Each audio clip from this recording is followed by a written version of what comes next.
తెలంగాణ జాగృతి అధ్యక్షురాలు కవిత తాను బీఆర్ఎస్ లోకి మళ్లీ వెళ్లేది లేదని, ఘర్ వాపసి ఉండబోదని స్పష్టం చేశారు. ప్రజల సమస్యల పరిష్కారం కోసం పోరాటం చేస్తానని కూడా కవిత ప్రకటించారు.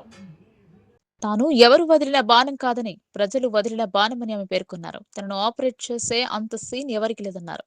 2029 ఎన్నికల్లో స్వతంత్రంగానే పోటీ చేస్తానని ఆమె ప్రకటించారు. బీఆర్ఎస్ లోకి వెళ్లేది లేదని తేల్చేసిన కవిత యాదాద్రి భువనగిరిలోని వివేరా హోటల్లో జనంబాట కార్యక్రమంలో భాగంగా విలేకరుల సమావేశంలో కవిత ఈ వ్యాఖ్యలు చేశారు. తాను మళ్లీ బీఆర్ఎస్ అధినేత కేసీఆర్ స్వయంగా పార్టీలోకి రావాలని పిలిచినా వెళ్లేది లేదన్నారు. కారణం చెప్పకుండా తనను పార్టీ నుంచి సస్పెండ్ చేయడంపై ఆమె మరోసారి ఆవేదన వ్యక్తం చేశారు.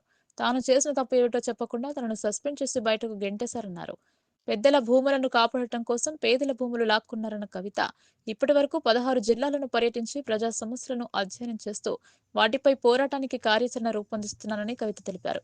ఉమ్మడి యాదాద్రి జిల్లాకు కాళేశ్వరం ప్రాజెక్టు ద్వారా 1 ఎకరానికి కూడా నీరు అందలేదని ఆమె విమర్శించారు. పెద్దల భూములు కాపాడేందుకు RRR కోసం పేదల భూములను బలవంతంగా లాక్కున్నారని కవిత మండిపడ్డారు. రీజనల్ రింగ్ రోడ్ నిర్వాసిత రైతుల కోసం పోరాటం చేస్తానని స్పష్టం. రీజనల్ రింగ్ రోడ్ ప్రాజెక్టు నిర్వాసిత రైతుల సమస్యలపై రైతుల పక్షాన తాను పోరాటం చేస్తానని అన్నారు.